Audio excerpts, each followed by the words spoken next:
تعال أعلمك 4 تحليلات سريعة باستخدام البايثون والبانداز عن طريق الجروب باي. يلا بينا.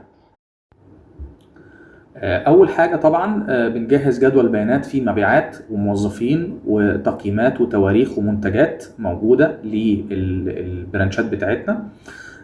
بنعمل مثلا اللي هو الكولوم الأولاني البرانش، الكولوم الثاني سيلز، الكولوم الثالث امبلوي وده فيه اسامي الامبلويز، والكولوم الرابع اوبريشن اي دي وده يعتبر يعني يونيك ايدنتيفاير للعمليه اللي تمت، عمليه الشراء اللي تمت. الكولوم اللي بعده اللي هو البرودكت فيه عندنا مثلا نوع اسمه فون، لابتوب، تابلت، 3 انواع. بعد كده الريتنج وهو الكولوم اللي بعده وهو عباره عن تقييم من 0 ل 5. التقييم ده عندنا مثلا نحط مثلا ارقام زي 4 5 3 وهكذا. بنجهز الجدول زي ما احنا شفنا في المبيعات والموظفين والتقييمات والتواريخ والمنتجات. بعد كده لو محتاجين نعرف مبيعات كل فرع فبنعمل حاجه اسمها df.group by البرانش والسيلز دوت سم. كده يبقى احنا عايزين نعرف كل فرع باع قد ايه. بنستخدم الجروب باي على البرانش وبنجمع باستخدام السيلز. تاني حاجه هو عدد العمليات لكل موظف. الداتا فريم اي دوت جروب باي امبلوي على اوبريشن اي دي دوت كاونت.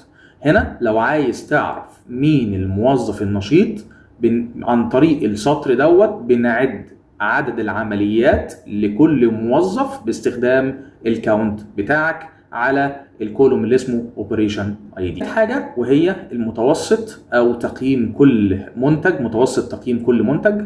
الداتا فريم دوت جروب باي برودكت على الريتنج دوت مين عشان احنا عايزين المتوسط.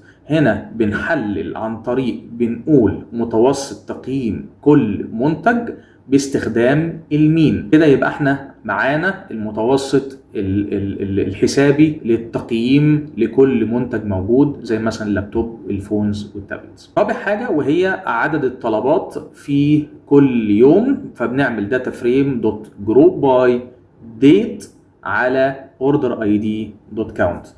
ده اخر تحليل معانا بيقول لك كام طلب حصل كل يوم. بنعد عدد الاوردر اي دي تمام لكل يوم باستخدام جروب باي الديت. وبكده هتلاقي اليوم 1/5 مثلا في 2 اوردرز، يوم 2/5 2 اوردرز، يوم 3/5 في 3 اوردرز وهكذا.